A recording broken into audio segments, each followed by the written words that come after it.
எப்பயுமே சப்பாத்திக்கு கிரேவி சட்னி குருமான்னு செய்யாம இந்த மாதிரியும் புதுசு புதுசா செஞ்சு சாப்பிட்டு பாருங்க, ரொம்ப டேஸ்டா இருந்தது.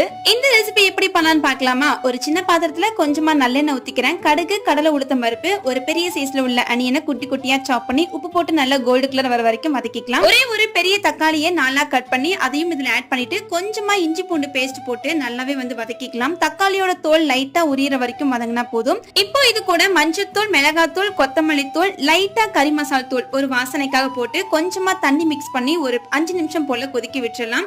இந்த அளவுக்கு நல்லா வதங்கினதுக்கு அப்புறம் இது கூட ஒரு 2 முட்டையை நான் உடைச்சு ஊத்திக்கிறேன். இந்த முட்டை கூடவே கொஞ்சமா பெப்பர் அண்ட் சால்ட் போட்டு நல்லா மிக்ஸ் கொடுத்துக்கலாம். கொஞ்சமா மீடியமான ஹீட்ல வச்சுட்டு இந்த மாதிரி கரண்டி வச்சு மிக்ஸ் பண்ணிக்கோங்க. ஒரு 2 நிமிஷத்துல இந்த முட்டையெல்லாம் பாத்தீங்கன்னா அழகா பெரிய பெரிய பீஸா நமக்கு ஸ்கிராம்பிளா கிடைக்கும். அவ்வளவுதான். இப்ப எல்லாத்தையும் மிக்ஸ் பண்ணிட்டு இப்ப நல்லா சுட சுட உள்ள சப்பாத்தி கூட வச்சு சாப்பிட்டு பாத்தீங்கன்னா அவ்வளவு அட்டகாசமா இருக்கும். ட்ரை பண்ணி பாருங்க. வீடியோக்கு மறக்காம லைக் பண்ணிட்டு போங்க.